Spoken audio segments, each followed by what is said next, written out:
All right, hey guys, Jason here. We're back up here, J.C. Lewis Ford, my local Statesboro Ford dealer here. And we're just wandering a lot, taking a look around. I'm seeing they got a couple new vehicles in here, new Expedition right there. They got some stuff that's popping on here. And so I'm always out browsing. It's actually Easter Sunday.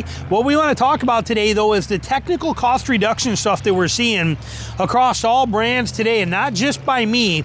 We're going to mention some other ones where you can check this out. I'm going to tell you how to find it out for yourself on this stuff. Look at this Expedition Active right here, though. What do we got? Let's take a peek at this and see. Nice vehicle. I'm just curious what the price is on one of these puppies. I like the active trim. What are we coming in at? $70,000. That's not bad. This is a two-wheel drive, though. Two-wheel drive, 3.5 EcoBoost. But there you go, right there for you.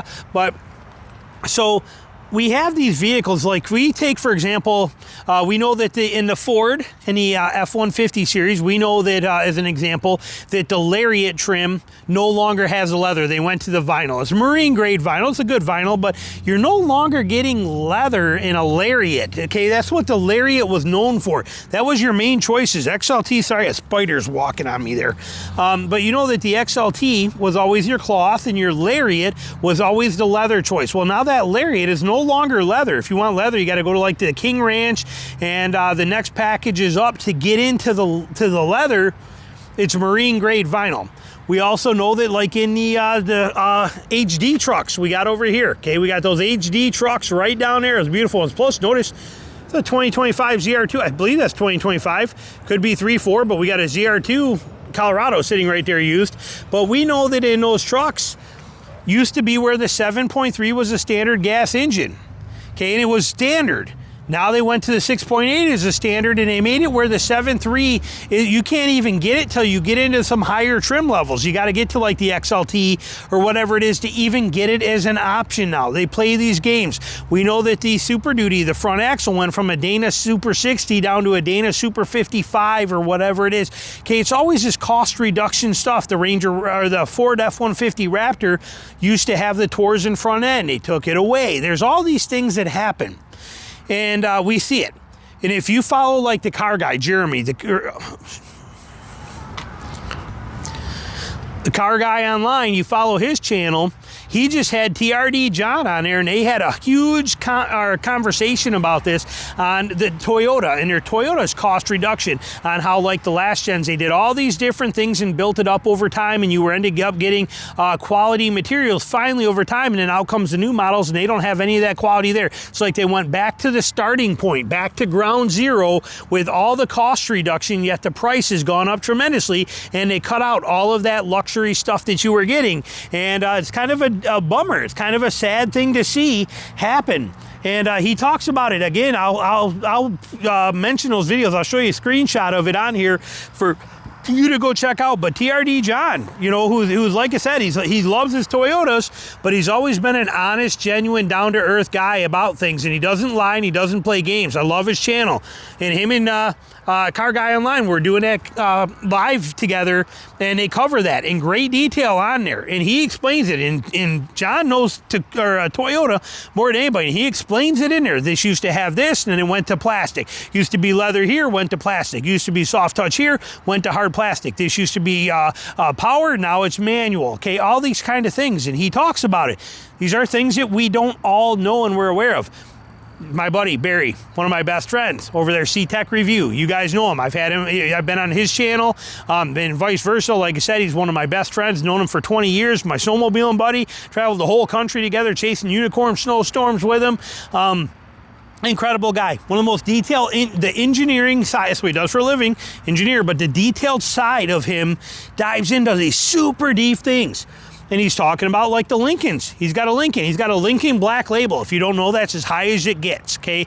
Super high-end trim level of a Lincoln. He bought his used, okay? And then here it is 6 years later, the new ones, and he's talking about how his has got full massaging seats, and yet the new Black Label, it's only the back half that has massaging seats. His has got this soft touch here and this leather all the way down this whole part. The new one only has leather on this top portion, okay? It's all this cost-cutting, nickel and dime saving BS stuff that we deal with year after year, and they just cheapen them out more and more, yet they raise the prices up higher and higher. All brands play this game. All brands do this. And it's sad. And we're seeing it all the time. It's when, as my grandpa would say, peeing down our back and telling us it's raining. And it's disgusting is what it is. And that's exactly what's happening. No, it's all a game to basically, if their goal every single year, it seems like, is to find a way to save $2,000 in production materials, or we're using a ballpark. Say they can save $1,000 per truck, and yet then they can raise the MSRP by $2,000. That's $3,000 of profit for them more on every single truck. This is the way that works. It is all the little things that they're going to do. The keypad that used to be right here on every F-150, gone. Doesn't exist no more. It's all gone.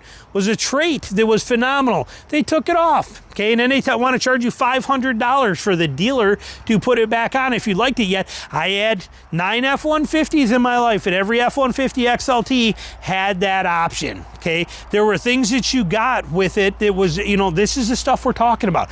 This is what they call technical cost reduction, and it's a hidden game. So how do you find out what's best for you? Let's say you are looking at a 2023, you're looking at a 2024 or a 2025. On this lot, we have both. Okay, we can come over here and we can look real quick and see that this is a 2025 F-150. Okay, but we can also come over here and we can see that that's a 25, and then we can come over here and see that there is a 25, and somewhere in here, unless they sold them all out, we're gonna see 25. Somewhere here is gonna be a 2024. We are still looking, but here's interesting. This is as is, no dealer warranty, yet it is a 2025 STX, used F-150 STX, no deal, as is, from the dealership, right there for you. Just used 2025. Wonder what the story is behind that. We're still looking though for a 2024, but point being here, whenever we find one, you'll have to have a choice between a 2024 or a 2025, and you might have both of them still available to choose from. How do you know which one's the best one to get? Well, realistically, in my opinion, based on Ford's history, if there's a 2024, it's probably a smarter buy than a 2025, because you're going to get more for it rather than having it cut back. It was definitely that way on the Super Duty. A 2025 Super Duty is less equipped and less good as a 2024 was. And I don't remember all the exact details now. I've done videos about that in the past that broke it down and the differences, and I don't remember exactly what those are, but I know it was legit. Here's one right here. Here's a 2024 XLT, but this might be something worth considering. This particular truck might have more value to you than a 2025 because of technical cost reductions that are happening with these brands today, and the corner cutting that they can squeak away with every single year starting to catch up and play a factor in that and becoming a big factor for many. So it's something that you need to consider and take into consideration. Let's see here if I can just look and see. Here's another 2024 XLT sitting right there, same exact truck, same thing, so not much that we're going to notice on there, but these are things you got to consider. All brands do this. All brands, this is their game now today. This is it. This is their goal. They have teams of people that are designed to try to find any nickel and dime place that they can do something. If they can get this handle material right here, if this back handle that they get for $1.10, for $1.10 is what they pay for this. If they can, I'm guessing, but if they can get this for 88 cents from somebody else, they'll take it. Okay, this is the stuff they can do. Notice how trucks never have this anymore. You don't ever get this back here. So when you put a tonneau cover on, you got to put that back foam on there, but it doesn't matter if it's Jeep, Ram, Chevy, whoever it is, they don't ever give you nothing back here. Yet the whole truck is plastic all the way around the whole top, all the way, but they don't give you this anymore. They haven't for a long time. Why? Technical cost reduction. Saves them a little bit of money, not our problem. These are the kind of things that we're talking about. It is always a game.